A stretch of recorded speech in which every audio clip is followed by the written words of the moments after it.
Radio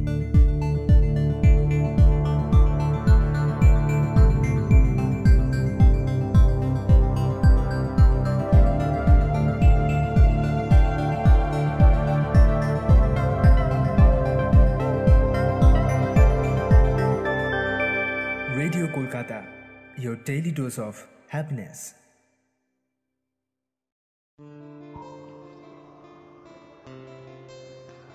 আপনারা শুনছেন বিজয়পুর জ্যোতিষরায় কলেজের একমাত্র internet radio station radio Kolkata. এখন রেডিও কলকাতায় থাকছে কৃষি বিষয়ক অনুষ্ঠান চাষবাস। আজকে চাষবাস অনুষ্ঠানে আপনারা শুনবেন পশ্চিমবঙ্গে বর্ষাকালীন পেঁয়াজ চাষের উজ্জ্বল সম্ভাবনা ও পরিচর্যাগত দিক সম্বন্ধে। এ বিষয়ে বলবেন ডক্টর সার্থক ভট্টাচার্য, সহকারী অধ্যাপক, দি নেওটিয়া বিশ্ববিদ্যালয়। শুনবেন বিশিষ্ট শিল্পী পূর্ণচন্দ্র সামন্তের রচিত ও তারই কণ্ঠে এ বিষয়ের উপর গান। অনুষ্ঠানটি সাক্ষাৎকার গ্রহণ ও উপস্থাপনায় আছেন পবিত্র কুমার মণ্ডল, সম্পাদনায় সুদক্ষিণা ঘোষাল, সম্প্রচার সহায়তায় রাজু সর্দার, অলঙ্করণ ও সঞ্চালনায় বেবি সর্দার। অনুষ্ঠানটি প্রযোজনা করেছেন রাজেশ্বর সাহা। আমি বেবি সর্দার আপনাদের সাথে রয়েছি রেডিও কলকাতায়। শুনতে থাকুন আজকের অনুষ্ঠান।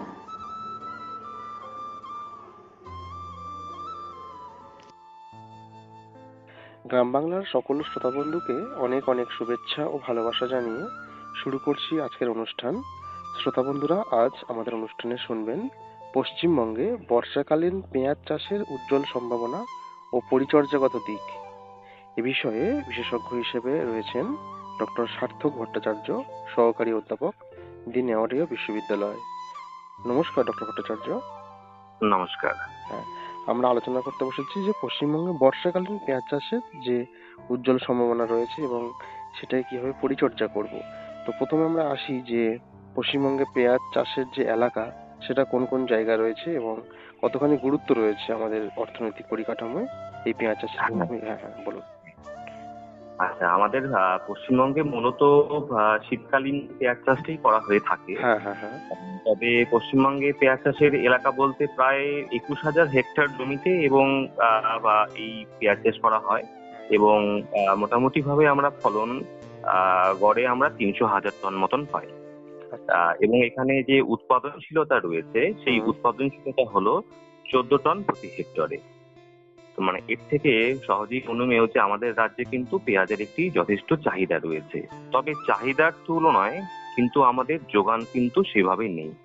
সেই কারণেই আমাদের কিন্তু অন্য রাজ্যের প্রতি কিন্তু আমাদের নির্ভরশীল হতে হয় এই আমদানির বিষয়ে। এবং এর ফলে যেটা হচ্ছে আমাদের কিন্তু বাজার দাম কিন্তু অনেকটাই বেড়ে যায়। তো এমতাবস্থায় আমাদেরকে পশ্চিমবঙ্গে কিন্তু পেঁয়াজ চাষের এলাকা এবং তার সঙ্গে সঙ্গে উৎপাদনশীলতা দুটিই কিন্তু আমাদের বৃদ্ধি করতে হবে। তাই শীতকালীন পেঁয়াজ চাষের পাশাপাশি আমাদের কিন্তু এই বর্ষাকালীন পেঁয়াজ চাষকেও আমাদের কৃষক বন্ধুদের উন্নত বৈজ্ঞানিক প্রযুক্তির মাধ্যমে আমাদের কিন্তু এই ফলনটা বাড়াতে হবে। এবং পশ্চিমবঙ্গে যে পেঁয়াজ চাষ মূলত যে সমস্ত জায়গাতে এখন এই খরিফ পেঁয়াজ চাষ বা বর্ষাকালীন পেঁয়াজ চাষ করা হচ্ছে বর্তমানে, বাঁকুড়া বলুন বা বীরভূম বলুন, বর্ধমান, নদিয়া, হুগলির কিছু জায়গা, পশ্চিম মেদিনীপুর, এই ধরনের জেলাগুলিতে কিন্তু বর্ষাকালীন পেঁয়াজ চাষের কিন্তু আমরা সফলভাবে চাষিরা কিন্তু চাষ করছি। আচ্ছা আচ্ছা। আর এই যে বললেন যে বর্ষাকালীন পেঁয়াজ চাষ, এর যে বীজ বোনার যে সময় সেটা কখন? হ্যাঁ, এই পেঁয়াজ চাষের ক্ষেত্রে কিন্তু বীজ বপন একটি অত্যন্ত গুরুত্বপূর্ণ বিষয়। কারণ বীজের হার বা বীজ বপনের সময় এবং বপনের যে পদ্ধতিগত যদি কোনো রকম পরিবর্তন হয় তাহলে কিন্তু আমাদের ফলন অনেকটাই কমে যাবে। সে কারণে কিন্তু আমাদের কৃষক বন্ধুদের উদ্দেশ্যে আমাদের অত্যন্ত যত্ন সহকারে কিন্তু আমাদের এই পেঁয়াজের বীজটা কিন্তু বপন করতে হবে। এবার আসি বপনের সময় বলতে আমাদের খরিফ মৌসুম অর্থাৎ বর্ষাকালের শুরুতেই কিন্তু আমাদের বীজ বুনতে হবে। অর্থাৎ আমাদের বাংলা মাসের দিকে যদি আমরা ভাবি তাহলে আষাঢ় মাসের প্রথম সপ্তাহ থেকে আমাদের শ্রাবণ মাসের দ্বিতীয় সপ্তাহের মধ্যে কিন্তু আমাদের বীজটা কিন্তু বপন করে ফেলতে হবে। মানে একটু অল্প বৃষ্টি শুরু হবে ঠিক সেই সময়টা নাকি? সেই সময়তেই আমাদের বীজ কিন্তু বপন করে ফেলতে হবে। আর এখন তো আবহাওয়ার খামখেয়ালিপনার জন্য বৃষ্টি আগে পরে চলছে, কখনো ঝড় বৃষ্টি উঠছে, তো সেক্ষেত্রে কি আমরা কিছুদিন আগে হলেও সেই বীজ বপনের কাজটা শুরু করতে পারবো? দিন সাতেক আগে বা দিন সাতেক পরে করলেও চলবে, কিন্তু মোটামুটি ভাবে আমাদেরকে ওই জুন জুলাই মাস নাগাদ কিন্তু আমাদের বপন করে ফেলতে হবে। আর মোটামুটি কত মাসের ফসল সেইভাবেই তো আমরা চাষটা এখন পরিকল্পনা করে করতে এটা হবে। আমাদের জাত ভিত্তিতে আমাদের মোটামুটি ভাবে 120 দিন বা 95 থেকে 110 থেকে 115 দিন আমরা এটা হচ্ছে এই ফসলের সময়কাল। এটা জাত ভিত্তিতে কোনোটা 95 দিনেও আমরা উত্তোলন করতে পারি, কোনোটা আবার 115 বা 120 দিনেও কিন্তু আমরা উত্তোলন করতে পারি। কম বেশি 3 মাস 3.5 মাস এইরকম, তাই তো? 3 মাস 4 মাসের মধ্যে আমরা উত্তোলন করি। আচ্ছা, তাহলে জমিটা কেমন প্রকৃতির হবে আর কি? এই বর্ষাকালীন পেঁয়াজ চাষের ক্ষেত্রে সব থেকে যে গুরুত্বপূর্ণ বিষয়টা আমাদের কৃষক বন্ধুদের মাথায় রাখতে হবে সেটি হচ্ছে আমাদের জমি নির্বাচন। অর্থাৎ যেহেতু এটি একটি বর্ষাকালীন ফসল হিসেবে আমরা চাষ করছি, সেক্ষেত্রে মাথায় রাখতে হবে যে খুব উঁচু বা মাঝারি উঁচু নির্বাচন জমি কিন্তু আমাদের নির্বাচন করতে হবে।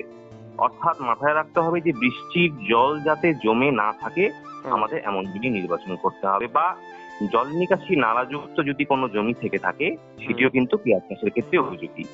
চাষি ভাইদের একথা একটা জিনিস অবশ্যই বলবো যে জমে থাকা জল যেন অতি অবশ্যই বের করে দেবে। অর্থাৎ মাটিতে জল রয়েছে বা মাটিতে আমাদের রস রয়েছে এরকম অবস্থায় থাকলেই চলবে। আচ্ছা, তবে মাথায় রাখতে হবে যে গাছের বৃদ্ধি এবং কন্দের, কারণ এটি একটি যেহেতু পেঁয়াজ একটি কন্দ জাতীয় ফসল, সে কারণে কিন্তু এর বৃদ্ধি এবং কন্দের গঠন এবং আকার কিন্তু ভালো হয় মাটিতে যদি রসের পরিমাণ থাকে। আচ্ছা, কিন্তু জল জমবে না, তাই তো? তাহলে আবার পচে যাবে। সেক্ষেত্রে যেন একটু উঁচু জমি নির্বাচন করতে হবে, যেহেতু একটি সেই সময় বর্ষাকাল আমাদের চলে আসে। আচ্ছা, আর মাটির অবস্থা কেমন থাকলে ভালো হয়? মাটির অবস্থা আমাদেরকে মাথায় রাখতে হবে যে বেলে দোআঁশ মাটি বা বেলে মাটি হচ্ছে আমাদের বর্ষাকালীন পেঁয়াজ চাষের জন্য খুবই উপযুক্ত।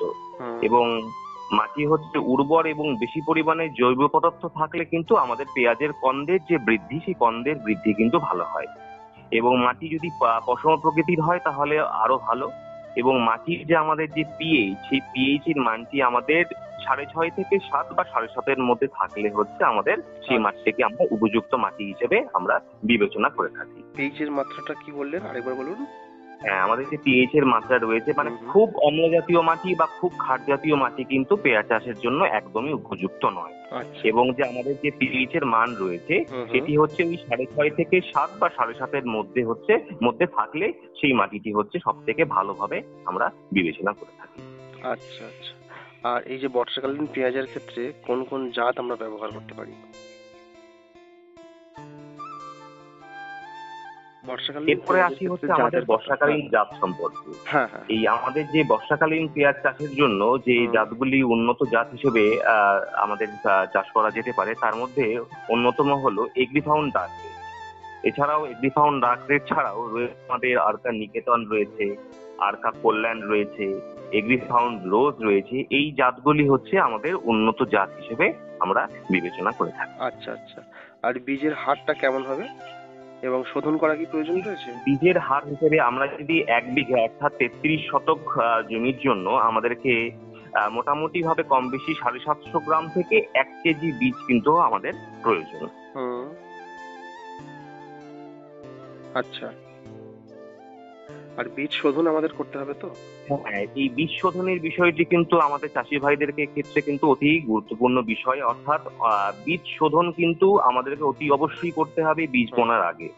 বীজ শোধনের জন্য আমরা প্রতি কেজি বীজের সাথে ট্রাইকোডার্মা ভিরিডি 4 থেকে 5 গ্রাম ও সিউডোমোনাস ফ্লোরোসেন্সের মিশ্রণ, বা যদি আমাদের কার্বেন্ডাজিম এবং ম্যাংকোজেবের মিশ্রণ 2 গ্রাম ভালোভাবে বীজের সাথে মিশিয়ে কিন্তু আমাদেরকে বীজটিকে কিন্তু অতি অবশ্যই বপনের পূর্বে আমাদের শোধন করে নিতে হবে।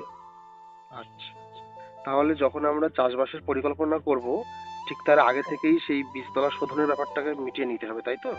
মিটিয়ে নিতে হবে একদম। এবং বীজ শোধনও হবে এবং বীজতলা তৈরির জন্য জমিও প্রস্তুত হবে, তাই তো? জমিও প্রস্তুত হয়ে যাবে একদম।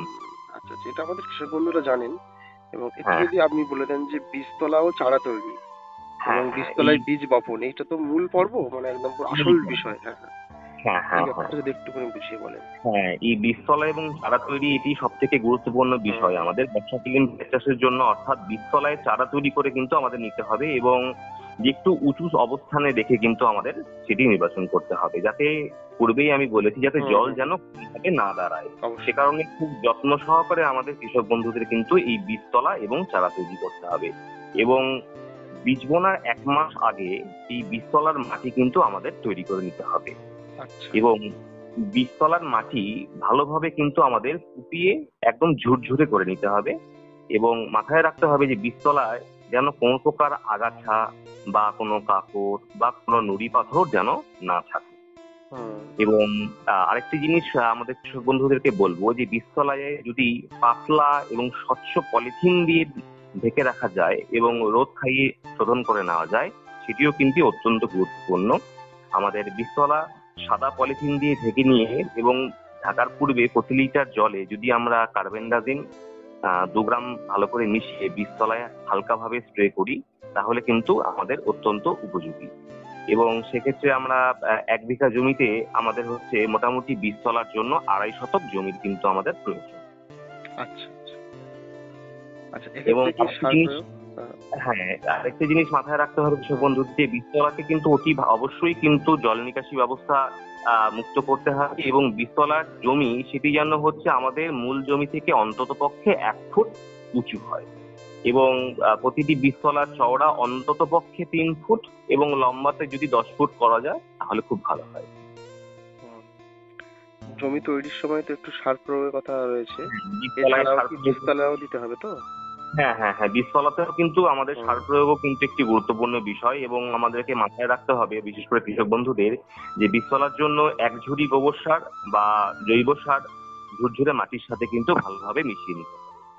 এবং বীজতলাতে আমাদেরকে 20 কেজি কেঁচো সার, যেটিকে আমরা ভার্মি কম্পোস্ট বলে থাকি, হুম হুম হুম। বা যদি ভার্মি কম্পোস্ট বা কেঁচো সার না পাওয়া যায় সেক্ষেত্রে আমাদের পচানো গোবর সারও আমাদের কিন্তু খুব উপযোগী।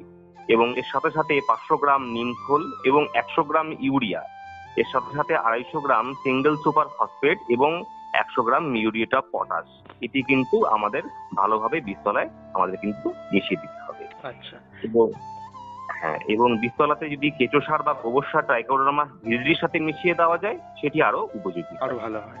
আচ্ছা, চারা রোপণের সময় আমরা কোন কোন দিকে খেয়াল রাখবো একটু যদি বলে দেন? হ্যাঁ, চারা রোপণের সময় গুরুত্বপূর্ণ বিষয় হলো যে আমাদের 6 সপ্তাহ থেকে আমাদের মোটামুটি ভাবে 1.5 মাস হুম বা যেটাকে আমরা 45 দিন বলে থাকি, হুম। সেটি হচ্ছে চারা রোপণের উপযুক্ত সময়। আচ্ছা। এবং আমাদের মাথায় রাখতে হবে যখন এই 6 সপ্তাহ বা আমাদের যে 45 যখন বয়সের যখন চারা হবে সেটিকে কিন্তু আমরা মূল জমিতে আমরা রোপণ করব। হুম। এবং আমরা মূল জমিতে যখন রোপণ করব সেক্ষেত্রে আমাদের কৃষক বন্ধুদের মাথায় রাখতে হবে যে সেক্ষেত্রে সারি থেকে সারির দূরত্ব সেটি হচ্ছে অন্তত পক্ষে 15 সেন্টিমিটার এবং এবং সারিতে চারা থেকে যে চারার দূরত্ব সেটি 10 সেন্টিমিটার রেখে চারা কিন্তু আমাদের রোপণ করতে হবে। এবং যদি আরো ভালো হয় যদি আমরা কৃষক বন্ধুদেরকে বলবো যে বিকেল বেলায় যদি চারা রোপণ করা যায় তাহলে কিন্তু অত্যন্ত উপযোগী। মানে যখন এবং আস্তে আস্তে রোদের তেজটা কমে আসবে ঠিক সেই সময়, তাই তো? সেক্ষেত্রে বিকেল বেলাতে কিন্তু আমাদের রোপণ করতে পারলে ভালো হয়। এবং চারা রোপণের আগে যেমন বীজ যেমন আমাদেরকে শোধন করতে হয়েছে তেমনি ভাবে কিন্তু চারাও কিন্তু আমাদের রোপণের পূর্বে কিন্তু শোধন করে নিতে পারলে ভালো হয়। সেটা কিভাবে করবো? এবং হ্যাঁ, এবং সেটি হচ্ছে আমাদের কার্বেন্ডাজিম এবং ম্যানকোজেবের যে মিশ্রণ রয়েছে 2 গ্রাম প্রতি লিটার জলে গুলিয়ে আমাদেরকে একটি দ্রবণ তৈরি করতে হবে এবং তাতে চারাগুলিকে অন্তত পক্ষে যদি আমরা 5 মিনিট ডুবিয়ে রাখি তাহলে হচ্ছে আমরা ভালোভাবে শোধন করে নিতে পারবো। এবং সেক্ষেত্রে আমরা মোটামুটি ভাবে 1 বিঘা জমিতে আমাদের 75,000 থেকে 80,000 মতন আমাদের চারার প্রয়োজন। আচ্ছা, এই যে চারাগুলো বলছেন যে দ্রবণে ডুবিয়ে নিতে, এটা কি পুরোপুরি ডুবিয়ে দিতে হবে নাকি শুধুমাত্র না, গোড়াগুলি? শুধুমাত্র গোড়াগুলি, শিকড়গুলিকে ডুবিয়ে রাখলেই চলবে। আচ্ছা আচ্ছা। এবারে মূল জমি তৈরি করে আমরা সেখানে রোপণ করে দেবো, তাই তো? এরপরে আমরা মূল জমি তৈরি করে সেটিকে আমরা রোপণ করে দেবো। আচ্ছা আচ্ছা। মোটামুটি 1 বিঘার জন্য কি পরিমাণে চারা তৈরি করতে হয়? হ্যাঁ, 1 বিঘার জন্য আমাদেরকে অর্থাৎ 33 শতকের জন্য আমাদেরকে 75,000 থেকে 80,000 কিন্তু আমাদের চারার প্রয়োজন। চারার প্রয়োজন। চারার হচ্ছে আমাদের প্রয়োজন। আচ্ছা। তাহলে এবারে চারা যে আমরা বুনবো তার কি পদ্ধতি রয়েছে? মোটামুটি কতটা দূরত্ব রাখতে হয় একটা চারা থেকে আরেকটা চারার? এবং জমি কিভাবে প্রস্তুত করতে হবে। হ্যাঁ হ্যাঁ, আমরা মূল জমিতে যখন আমরা চারা যখন আমরা হচ্ছে রোপণ করব, সেক্ষেত্রে আমাদের মাথায় রাখতে হবে যে 15 সেন্টিমিটার হচ্ছে আমাদের সারি থেকে সারির দূরত্ব হবে, এবং চারা থেকে চারার দূরত্ব অন্তত পক্ষে যাতে হচ্ছে আমাদের 10 সেন্টিমিটার হয়, সেটি আমাদেরকে মাথায় রাখতে হবে। এবং যেটি হচ্ছে আরেকটি গুরুত্বপূর্ণ বিষয়, যে আমরা মূল জমিও কিন্তু তৈরি করে নেওয়াটা কিন্তু অত্যন্ত গুরুত্বপূর্ণ। অর্থাৎ আমাদের যেন চারা রোপণের পূর্বে আমাদের জমি যেন অন্তত পক্ষে 4 থেকে 5 বার গভীরভাবে আমাদের কিন্তু চাষ দিতে হবে, এবং যে জমিতে আমরা মূল চারা রোপণ করব সেই জমি কিন্তু আমাদের আগাছা মুক্ত হওয়াটা কিন্তু অত্যন্ত জরুরি, কারণ এটি একটি বর্ষাকালীন ফসল হিসেবে চাষ করা হচ্ছে, তো এতে কিন্তু আগাছার পরিমাণ এমনিতেই কিন্তু বৃদ্ধি পায়। আচ্ছা, সে কারণে কিন্তু আমাদের রোপণের পূর্বেই কিন্তু আমাদের মূল জমি ভালো করে কিন্তু আমাদের আগাছা আমাদের কিন্তু নির্মূল করাটা কিন্তু অত্যন্ত দরকার। না হলে আগাছা নিয়ন্ত্রণ ঠিক মতো না হলে যখন আমরা সার প্রয়োগ করব তখন আর কি সেই আগাছাগুলো আর কি বেশি বেড়ে উঠবে, তাই তো? হ্যাঁ হ্যাঁ হ্যাঁ। আচ্ছা, এই যে আগাছা নিয়ন্ত্রণের কি অন্য কোনো উপায় রয়েছে? আমরা যেমন দেখি যে জমিতে লোকজন নিয়ে আমরা সেটাকে সারি, হাত দিয়ে আস্তে আস্তে করে করা হয়। কোনো যন্ত্রের ব্যবহার করা যায় আগাছা নিয়ন্ত্রণের ক্ষেত্রে? বর্ষাকালীন পেঁয়াজ চাষের জমিতে আমাদের তো আগাছার প্রকোপ যেহেতু বেশি হয়, সেক্ষেত্রে আমাদের তো নিয়ন্ত্রণ করতেই হবে। যদি আমাদের হাত নিড়ানি দিয়ে আমরা আগাছা নিয়ন্ত্রণ করতে পারি, হ্যাঁ, জমি আগাছা মুক্ত রাখতে পারি, এবং পুরো জমি যদি আগাছা মুক্ত রাখা যায় তাহলে তো আরো ভালো হয়। এবং যদি হচ্ছে আমরা প্রয়োজন অনুসারে আমরা কিন্তু নানান ধরনের রাসায়নিক আগাছানাশকও কিন্তু আমরা ব্যবহার করতে পারি। সেক্ষেত্রে মাথায় রাখতে হবে যে চারা রোপণের 5 থেকে 7 দিন পর ও প্রথম আমাদের যে চাপান সারটা আমরা প্রয়োগ করি, তার আগে আমরা আগাছানাশক হিসেবে অক্সিফ্লোরোফেন আমরা 1 মিলিলিটার প্রতি লিটার জলে আমরা দিতে পারি, অথবা হচ্ছে আমরা অক্সিডায়াজলও আমরা 2 মিলিলিটার প্রতি লিটার জলে গুলে আমাদেরকে স্প্রে করতে হবে। এবং এটি আবার 43 থেকে 50 দিনের মাথায় আমাদেরকে আরেকটি হাত নিড়ানি দিয়ে এই আগাছা কিন্তু তুলে ফেলতে হবে। তাহলে মোট 2 বার কি আগাছা নিয়ন্ত্রণ করতে হচ্ছে? হ্যাঁ, আমরা হচ্ছে থেকে হাত নিড়ানির মাধ্যমে তো আমাদেরকে করতে হচ্ছে, এবং তার সঙ্গে সঙ্গে যেটি হচ্ছে আমরা কিছু রাসায়নিক আগাছানাশক রয়েছে আর কি, যেগুলি যেমন হচ্ছে অক্সিফ্লোরোফেন বলুন বা অক্সিডায়াজিন, এইগুলি যদি আমাদেরকে আমরা হচ্ছে প্রয়োগ করতে পারি, এবং মাথায় রাখতে হবে এটি কিন্তু চারা রোপণের 5 থেকে 7 দিন পর এবং প্রথম চাপান সার প্রয়োগের আগে। হ্যাঁ, তো আমরা চাপান সার প্রয়োগের আগে কিন্তু আমাদের কিন্তু এই রাসায়নিকগুলি কিন্তু এই আগাছানাশকগুলোকে কিন্তু আমাদের প্রয়োগ করতে হবে। এখন শুনবেন বিশিষ্ট শিল্পী পূর্ণচন্দ্র সামন্তের রচিত ও তারই কণ্ঠে এ বিষয়ের উপর গান।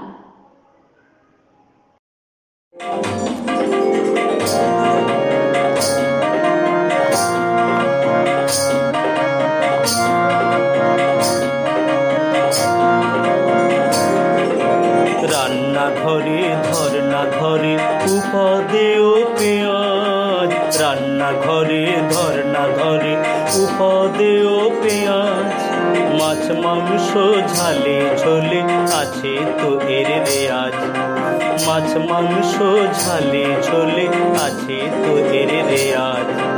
রান্নাঘরে ধরনা ধরে উপাদেও পেঁয়াজ, রান্নাঘরে ধরনা ধরে উপাদেও পেঁয়াজ।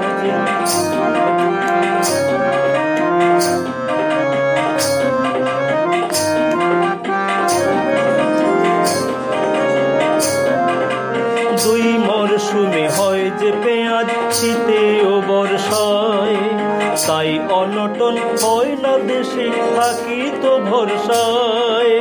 দুই মরশুমে হয় যে পেঁয়াজ, শীতে ও বর্ষায়, তাই অনটন হয় না দেশে থাকি তো ভরসায়। কৃষি নির্ভর অল্প বিস্তর করো এর তো আজ, কৃষি নির্ভর অল্প বিস্তর করো এর তো আজ। রান্নাঘরে ধরনা ধরে উপাদেও পেঁয়াজ, রান্নাঘরে ধরনা ধরে উপাদেও পেঁয়াজ, মাছ মাংস ঝালে ঝোলে আছে তো এর রেয়াজ, মাছ মাংস ঝালে ঝোলে আছে তো এর রেয়াজ। রান্নাঘরে ধরনা ধরে উপাদেও পেঁয়াজ।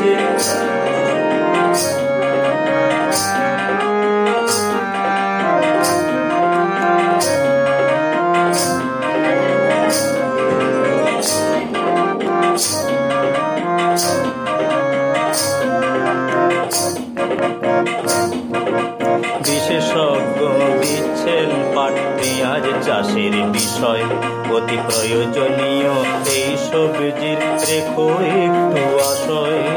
বিশেষজ্ঞ দিচ্ছেন পাট পেঁয়াজ চাষের বিষয় অতি প্রয়োজনীয় এই সবজির রেখো একটু আশয়।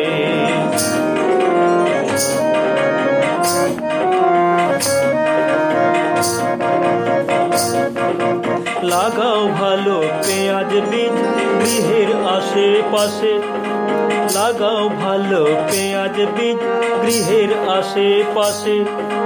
ফলবে অল্প পরিচর্যায় যোগান 12 মাসে। লাগাও ভালো পেঁয়াজ বীজ গৃহের আশেপাশে, ফলবে অল্প পরিচর্যায় যোগান 12 মাসে।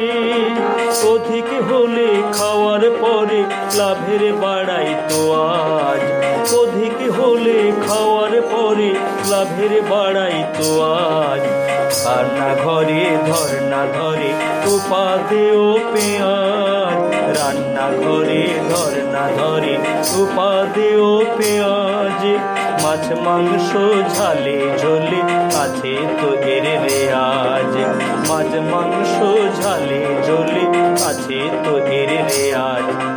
রান্নাঘরে ধর্না ধরে উপাদেয় পেঁয়াজ, রান্নাঘরে ধর্না ধরে উপাদেয় পেঁয়াজ, রান্নাঘরে ধর্না ধরে উপাদেয় পেঁয়াজ। এতক্ষণ শুনলাম বিশিষ্ট শিল্পী পূর্ণচন্দ্র সামন্তের রচিত ও তারই কণ্ঠে এ বিষয়ের উপর গান।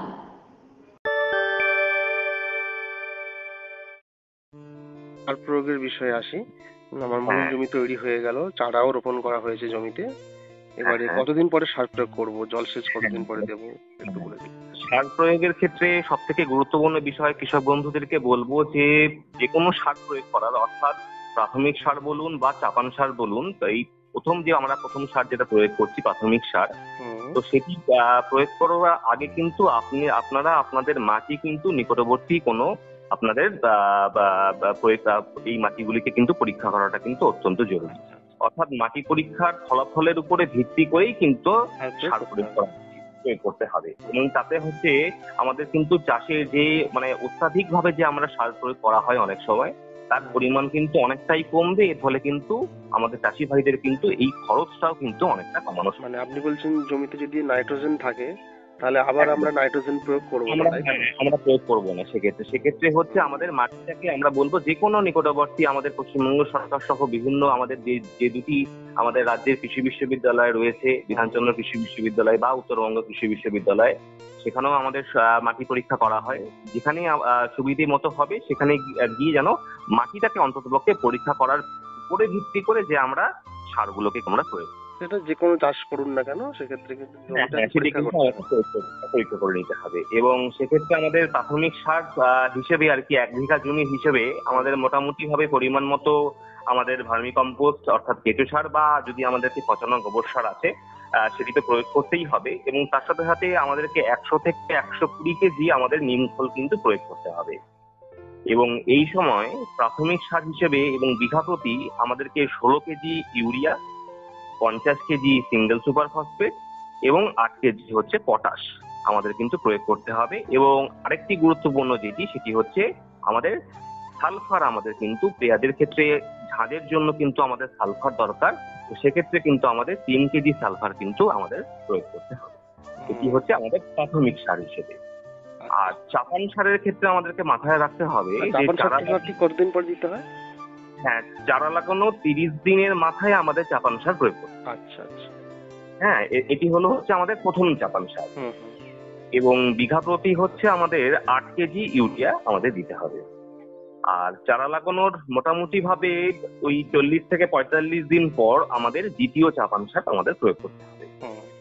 এবং এক্ষেত্রে বিঘা প্রতি 8 কেজি ইউরিয়া এবং 3 কেজি হচ্ছে আমাদের পটাশ প্রয়োগ করতে হবে। এবং একটি গুরুত্বপূর্ণ বিষয় এক্ষেত্রে চাষি ভাইদেরকে আমি বলবো যে সঠিক সময়ে কিন্তু চাপান সার আমাদেরকে প্রয়োগ করতে হবে। অর্থাৎ অনেক সময় আমরা দেখি যে আমরা 45 দিন পেরিয়ে যাওয়ার পরও অনেক কৃষক বন্ধু হচ্ছে চাপান সার প্রয়োগ করে।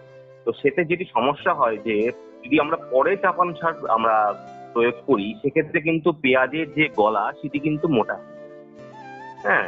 এবং অনেক সময় আরেকটি যেটি হয় সেটি হচ্ছে কন্দ অনেক সময় দুভাগে বিভক্ত। হুম। বা পেঁয়াজের যে কন্দ সেটি কিন্তু শুকোতে কিন্তু অনেক সময় লাগে। তো সেক্ষেত্রে কিন্তু এই চাপান সার প্রয়োগটা কিন্তু যথোপযুক্ত সময়ে করাটা কিন্তু অত্যন্ত জরুরি। এটি কিন্তু আমাদের মাথায় রাখতে হবে। আচ্ছা আচ্ছা। এবং যদি অতিরিক্ত সার ব্যবহার করে ফেলি তাহলে তো পেঁয়াজে বা যে কোনো ফসলই বলুন না কেন রোগ পোকার সংক্রমণটাও বেড়ে যেতে পারে, তাই তো? একদম একদম আমরা পরিমিত, আমরা কখনোই অত্যাধিক মাত্রায় প্রয়োগ করব না বা কম মাত্রায় প্রয়োগ করব না। আমরা পরিমিত মাত্রায় এবং সঠিক সময়ে কিন্তু আমাদের সার প্রয়োগটা করাটা কিন্তু অত্যন্ত জরুরি। আর এখন তো কৃষক বন্ধুদের অনেক সুবিধা হয়ে গেছে, তারা চাষবাসের যে কোনো অবস্থাতেই তারা বিজ্ঞানীদের সাথে ফোনে যোগাযোগ করতে পারেন, ওয়েবসাইটের একদম। মাধ্যমে, ইমেলের নিশ্চয়ই। মাধ্যমে যোগাযোগ করে তারা বুঝতে পারেন যে ঠিক কোন সমস্যা হচ্ছে। নিকটবর্তী কোনো কৃষি বিজ্ঞান কেন্দ্র, হ্যাঁ, যে কোনো জায়গা থেকে কৃষি দপ্তর বা উদ্যান পালন দপ্তরের মাধ্যমেও তারা যোগাযোগ করে নিতে পারবে সেক্ষেত্রে। হুম। এবং কি ধরনের রোগ আছে এই সময়? হ্যাঁ, এবং আরেকটা জিনিসও কৃষক বন্ধুদের মাথায় রাখতে হবে যে আমরা সার তো প্রয়োগ করছি, তার সঙ্গে সঙ্গে কিন্তু অনুখাদ্য প্রয়োগ করাটা কিন্তু অত্যন্ত জরুরি। হ্যাঁ। অনেক ক্ষেত্রে আমরা কিন্তু চাপান সার প্রয়োগ করি, অর্থাৎ দেখ আমরা ইউরিয়া প্রয়োগ করছি বা পটাশ প্রয়োগ করছি বা আমরা সিঙ্গেল সুপার ফসফেট প্রয়োগ করি, সেক্ষেত্রে অনেক ক্ষেত্রে কৃষক বন্ধুরা অনুখাদ্য প্রয়োগ করেন না। তো সেক্ষেত্রে কিন্তু আমাদের চারা রোপণের কিন্তু পরবর্তী পর্যায়ে আমাদের কিন্তু অনুখাদ্য যেমন বোরন বলুন থেকে বা আমাদেরকে জিঙ্ক বলুন, এগুলো কিন্তু আমাদেরকে প্রয়োগ করতে হবে। হ্যাঁ, তো দেখে এই অনুখাদ্য প্রয়োগও কিন্তু একটি গুরুত্বপূর্ণ বিষয় আমাদের পেঁয়াজের ভালো ফলন বৃদ্ধি। মানে অনুখাদ্য প্রয়োগ করলে কি হয়, গাছের মানে মানে এটা মজবুত হয়, তাই তো? মজবুত হয়, এর থেকে মজবুত হয় এবং শুধুমাত্র মূল জমিতে চারা রোপণের পরেও নয়, আমরা যখন বীজতলা তৈরি করছি সেক্ষেত্রেও কিন্তু আমাদের যদি আমরা বোরন প্রয়োগ করতে পারি, সেটিও কিন্তু আমাদের একটু সুস্থ সবল চারা আমরা মূল জমিতে কিন্তু আমরা ট্রান্সপ্লান্টিং করতে পারি। আচ্ছা আচ্ছা। আর কি কি ধরনের রোগ পোকার সংক্রমণ হয় এই সময়? হ্যাঁ হ্যাঁ, বর্ষাকালীন পেঁয়াজ চাষের ক্ষেত্রে কিন্তু আমাদের যে চষি পোকা রয়েছে এটি কিন্তু আমাদের খুবই ক্ষতি করে। পাতা এবং চষি পোকা, হ্যাঁ, এটি হচ্ছে পাতা এবং গাছের কিন্তু ক্ষতি করে এবং রস চুষে খায়। হ্যাঁ, শুকনো করে দেয় গাছটা। একদম। এবং পাতার বিভিন্ন স্থানে কিন্তু আঁচড় কাটে। হ্যাঁ, এবং বিশেষ করে শুকনো আবহাওয়াতে কিন্তু এরা পেঁয়াজ গাছের কিন্তু আরো বেশি ক্ষতি করে। আচ্ছা। এছাড়াও শুধুমাত্র চষি পোকাই নয়, এছাড়াও আমাদের কিন্তু যে বর্ষাকালে কিন্তু কন্দের মাছি, হ্যাঁ, বা আমাদের যে কাটুই পোকা রয়েছে, এগুলি কিন্তু আমাদের কিন্তু খুবই উপদ্রব লক্ষ্য করা যায়, বিশেষ করে বর্ষাকালীন পেঁয়াজ চাষে। তো সেক্ষেত্রে আমি কৃষক বন্ধুদেরকে বলবো যে চষি পোকা এবং কন্দের যে মাছি নিয়ন্ত্রণ করবার জন্য ইমিডাক্লোরোপিড আমরা 1 মিলিলিটার প্রতি 5 লিটার জলে গুলে, অথবা যদি ইমিডাক্লোরোপিড না পাওয়া যায় সেক্ষেত্রে আমরা ফিপ্রোনিল আমরা 1 মিলিলিটার প্রতি লিটার জলে গুলে, অথবা যদি আমরা অ্যাসিফেট রয়েছে আমরা 0.75 গ্রাম প্রতি লিটার জলে গুলে আমরা কিন্তু প্রয়োগ করতে পারি। এবং সেক্ষেত্রে আমরা চারা রোপণে 3 থেকে 6 সপ্তাহের পরে আমরা এটি প্রয়োগ করব। আর কাটুই পোকা নিয়ন্ত্রণের জন্য আমাদেরকে কার্বোসালফান আমরা 2 মিলিলিটার প্রতি লিটার জলে গুলে আমাদের স্প্রে করতে হবে। এবং একই কীটনাশক কিন্তু মাথায় রাখতে হবে যে আমরা বারবার যাতে ব্যবহার না করি। হ্যাঁ, কারণ হচ্ছে এই বারবার ব্যবহার করার ফলে কিন্তু যে আমাদের যে পোকাগুলি রয়েছে সেগুলিও কিন্তু সহনশীল হয়ে পড়ে। হ্যাঁ, তো সেক্ষেত্রে আমাদেরকে মাথায় রাখতে হবে যে আমরা ঘুরিয়ে ফিরিয়ে যাতে বিভিন্ন ধরনের আমরা হচ্ছে কীটনাশক আমরা যাতে প্রয়োগ করি। তাই এর সঠিক কার্যকারিতা পেতে কিন্তু আমরা বিভিন্ন ভিন্ন ভিন্ন কীটনাশক আমাদেরকে ব্যবহার করতে হবে। এবং যদি এই কীটনাশকের সাথে যদি আমরা স্টিকার মিশিয়ে ব্যবহার করতে পারি তাহলে হচ্ছে আরো আমাদের ভালো হয়, রেজাল্ট আমাদের আরো ভালো হয়। আচ্ছা, তো মোটামুটি এই পর্বগুলো মিললে তোমাদের ফসল তোলার ব্যবস্থা করতে হবে। আর একটি গুরুত্বপূর্ণ হলো হচ্ছে এই পোকার সাথে সাথে কিন্তু আমাদের বিভিন্ন বর্ষাকালীন পেঁয়াজের রোগও কিন্তু উপদ্রব লক্ষ্য করা যায়। হ্যাঁ, তো রোগের ক্ষেত্রে কিন্তু আমি বলবো বিশেষ করে যে গোড়া পচা রোগ বা চারা ধসা রোগ বা পাতা ধসা রোগ বা অনেক সময় লালচে বেগুনি ধসা, হ্যাঁ, এই ধরনের, বা যেটাকে আমরা অনেক ক্ষেত্রে আমরা সাদা গুঁড়ো ছাতা বা ডাউনি মিলডিও বলে থাকি আর কি, এই ধরনের, এবং বিশেষ করে কন্দ পচা, এই ধরনের রোগগুলো কিন্তু আমাদের খুব প্রাদুর্ভাব লক্ষ্য করা যায়। তো সে কারণে এই রোগের প্রতিকার হিসেবে কিন্তু সঠিক মাত্রায় আমাদের কিন্তু সার প্রয়োগ করে নিতে হবে। এবং আরেকটি গুরুত্বপূর্ণ বিষয় যে লক্ষ্য করা যায় যে আমরা দেখি যে একই জমিতে আমরা বারংবার আমরা পেঁয়াজ ফলন আমরা করে থাকি আর কি।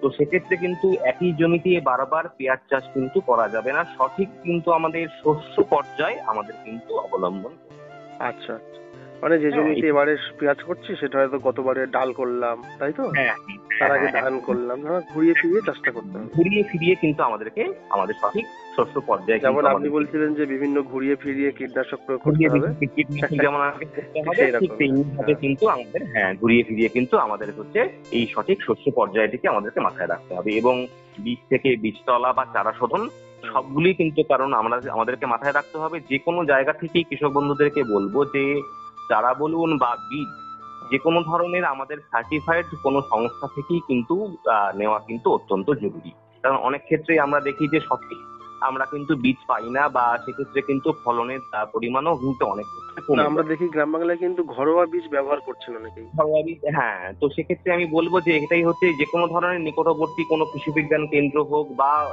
জেলা উদ্যান পালন দপ্তর হোক, সেই তাদের সাথে যোগাযোগ করলে তারা হচ্ছে যে সঠিক যে আমাদের যে বীজটি রয়েছে, গুণগত মান যেটা ভালো রয়েছে এবং উচ্চ ফলনশীল রয়েছে, সেই উচ্চ ফলনশীল আমাদেরকে বিভিন্ন ধরনের উচ্চ ফলনশীল যে জাতগুলি বললাম সেই জাতগুলিকে আমরা বীজগুলো কিন্তু আমরা সংগ্রহ করতে পারি।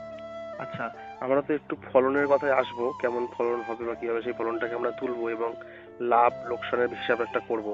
কিন্তু তার আগে একটু বলি যে অনেকে দেখেছি যে বাজারে পেঁয়াজ কালি বিক্রি করে, মানে এই তো পেঁয়াজ থেকেই তো পেঁয়াজ কালি, বেশ তরকারিটা বেশ ভালো লাগে খেতে, তাই তো? হ্যাঁ হ্যাঁ হ্যাঁ, এটা ঠিক কোন সময় দিতে হয়?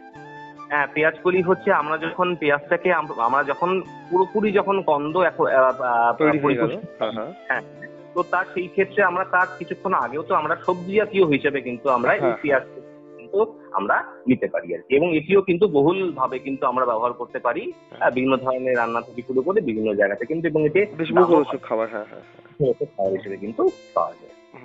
তো এবারে পেঁয়াজ তোলার ব্যাপারে একটু আসবো, ঠিক কোন সময়ে এবং কেমন তার মানে জমির অবস্থা থাকবে, কোন সময় আমরা কিভাবে প্রস্তুত থাকবো আর কি ফসল তোলার ব্যাপারটা নিয়ে কিছু আলোচনা করেন। হ্যাঁ, ফসল তোলার ক্ষেত্রে যেটি আমি পূর্বে বলেছি যে পেঁয়াজ হচ্ছে মোটামুটি ভাবে আমরা 95 থেকে 110 দিন কিন্তু আমাদের এই চারা।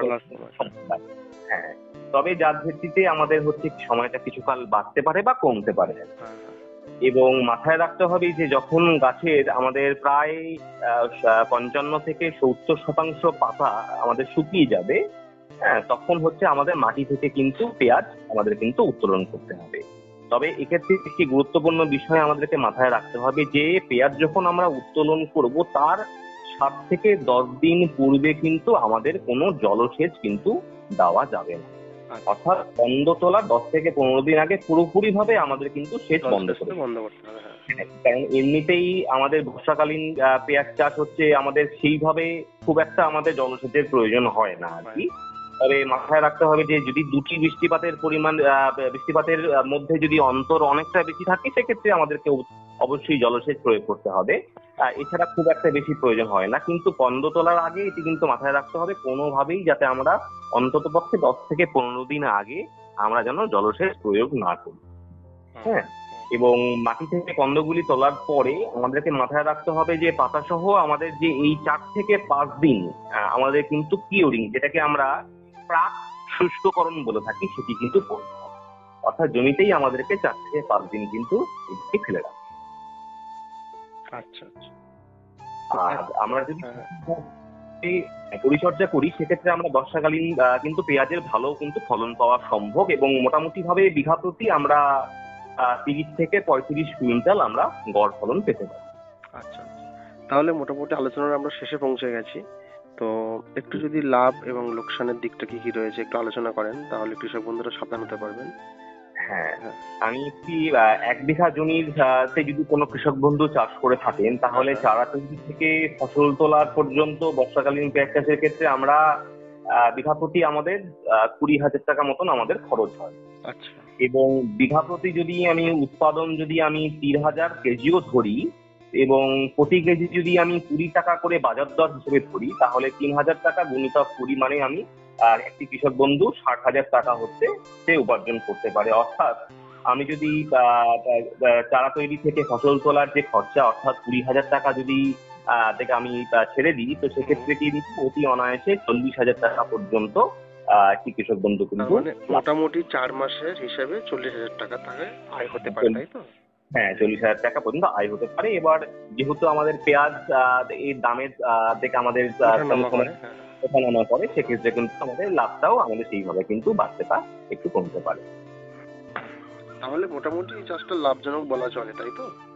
একদম একদম লাভজনক বলা চলে। এবং আমাদের পশ্চিমবঙ্গ সরকার সহ বিভিন্ন আমাদের যে আমাদের সংস্থা রয়েছে আর কি, উদ্যান পালন দপ্তর, সবাই কিন্তু আমরা চেষ্টা করছি যাতে বর্ষাকালীন পেঁয়াজ চাষটাকে কিন্তু আমাদের কৃষক বন্ধুদের মধ্যে আমাদের আরো উৎপাদনশীলতা এবং এর যে জমির পরিমাণ, এটাকে যাতে আমরা বাড়াতে পারি। অর্থাৎ যে সমস্ত জমিতে আমরা ধান চাষ করছি না, সেই সমস্ত উঁচু জমিতে, সেই উঁচু জমিগুলোতে যদি আমরা পেঁয়াজ চাষের জন্য আমরা নির্বাচন করতে পারি, তাহলে কিন্তু আসবে। এবং আমাদের বাইরের রাজ্যের প্রতি কিন্তু আমাদের, বিশেষ করে আমাদের বেশিরভাগ আমাদের ফলন কিন্তু আমরা যে আমরা পেঁয়াজ, সেটা কিন্তু আমরা নিয়ে আসি মহারাষ্ট্র বা নাসিক থেকে আমরা নিয়ে আসি। হ্যাঁ, সেক্ষেত্রে কিন্তু আমাদের অনেক বেশি দাম দিয়ে আমাদের পেঁয়াজ কিনতে হয়। হ্যাঁ, তো সে কারণে যদি আমরা এখানেই আমরা এই বর্ষাকালীন পেঁয়াজ চাষটাকে আমাদের কৃষক বন্ধুদের মাধ্যমে আমরা উৎপাদনশীলতা বৃদ্ধি করতে পারি, তাহলে কিন্তু আমাদের অন্য রাজ্যের প্রতি কিন্তু আমাদের নির্ভরশীলতাও কমবে এবং আমরা কিন্তু সঠিক দামটাও পাবো। তাহলে আপনাকে অসংখ্য ধন্যবাদ এতক্ষণ আমাদের সাথে থাকার জন্য। নমস্কার।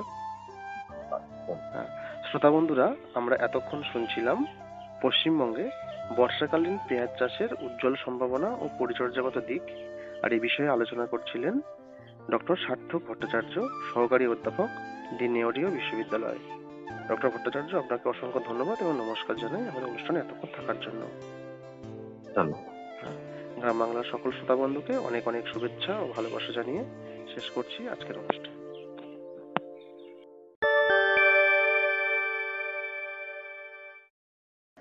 এখন শুনবেন বিশিষ্ট শিল্পী পূর্ণচন্দ্র সামন্তের রচিত ও তারই কণ্ঠে এ বিষয়ের উপর গান।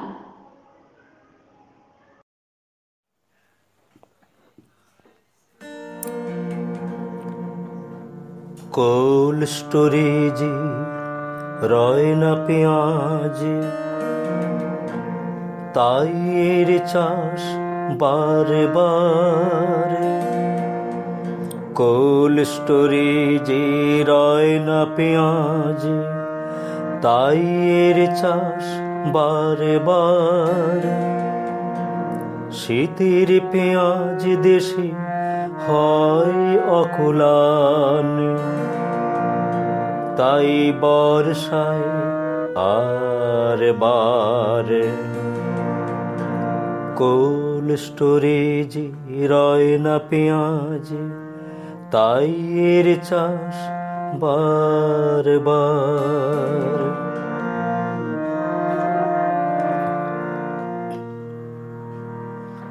বর্ষাকালীন জাত এগ্রিফাউন্ড ডার্ক রেড,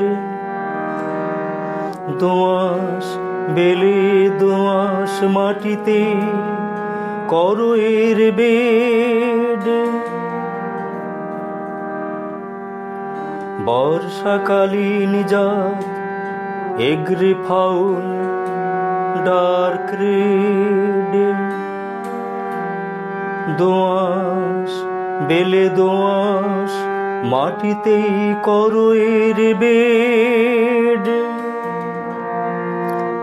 পিচ 6, 6.5, 7 নিকাশি ব্যবস্থা রেখো জল বর্ষারে। কোল্ড স্টোরেজে রয় না পেঁয়াজ, তাই এর চাষ বারে বারে। শীতের পেঁয়াজ দেশে হয় অকুলান, তাই বর্ষায় আর বারে।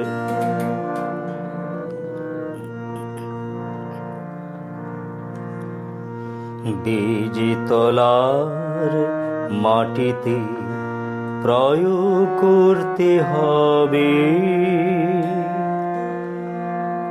কেঁচো সার, নিমখোল, ফসফেট, পটাশ, সালফেট। বীজতলার মাটিতে প্রয়োগ করতে হবে কেঁচো সার, নিমখোল, ফসফেট, পটাশ ও সালফেট। তলা হলে 1.5 মাস চারার আগাটি করো কাট। তলা হলে 1.5 মাস চারার আগাটি করো কাট। মাঝে 1 ফুট নালা রেখো, 2টি বেডের সারি। বর্ষার চাষ তাই আগাছা নিয়ন্ত্রণ জরুরি। মাঝে 1 ফুট নালা রেখো, 2টি বেডের সারি।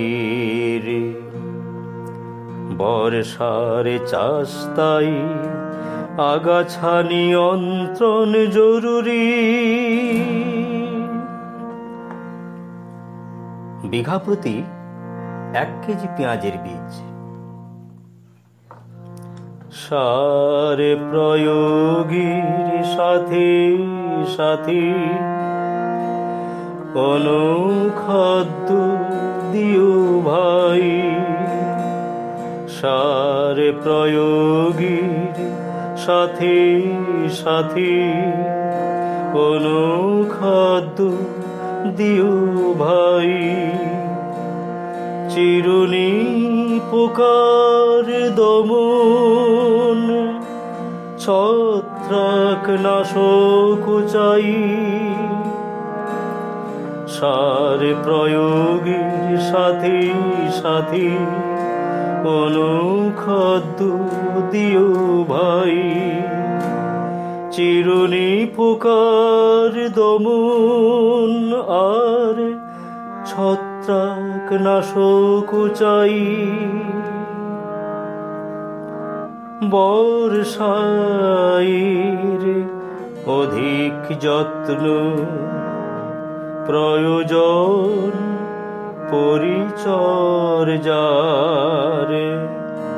বর্ষার অধিক যত্ন প্রয়োজন পরিচর্যার। কোল্ড স্টোরেজে রয় না পেঁয়াজ, তাই এর চাষ বারবার। কোল্ড স্টোরেজে রয় না পেঁয়াজ, তাই এর চাষ বারবার। শীতের পেঁয়াজ দেশে হয় অকুলান, তাই বর্ষায় আর বার। কোল্ড স্টোরেজে রয় না পেঁয়াজ, তাই এর চাষ বারবার। শীতের পেঁয়াজ দেশে হয় অকুলান, তাই বর্ষায় আর বার। কোল্ড স্টোরেজে রয় না পেঁয়াজ, তাই এর চাষ বারবার।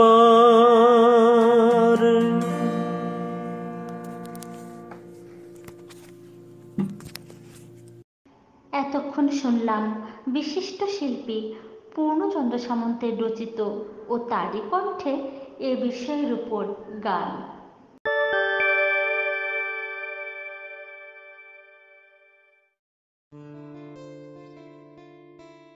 আজকে শুনলেন পশ্চিমবঙ্গে বর্ষাকালীন পেঁয়াজ চাষের উজ্জ্বল সম্ভাবনা ও পরিচর্যাগত দিক সম্বন্ধে এ বিষয়ে বললেন ডক্টর সার্থক ভট্টাচার্য, সহকারী অধ্যাপক, দি নেওটিয়া বিশ্ববিদ্যালয়।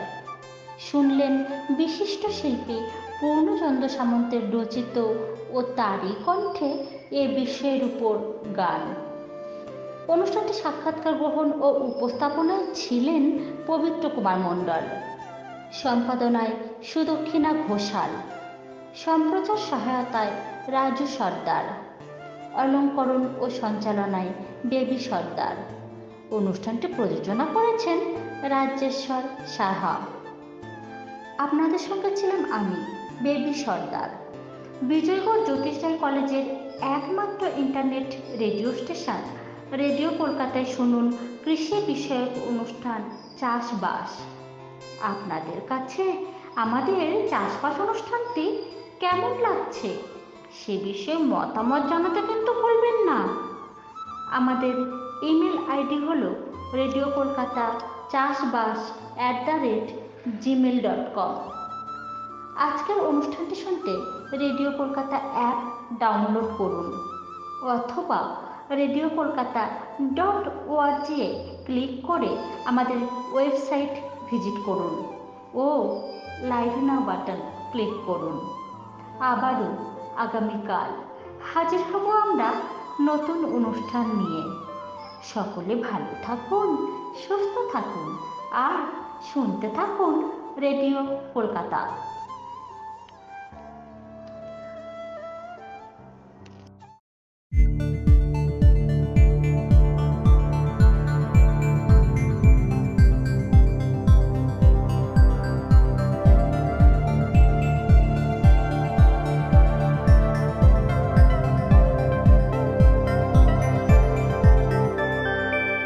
Radio Kolkata, your daily dose of happiness.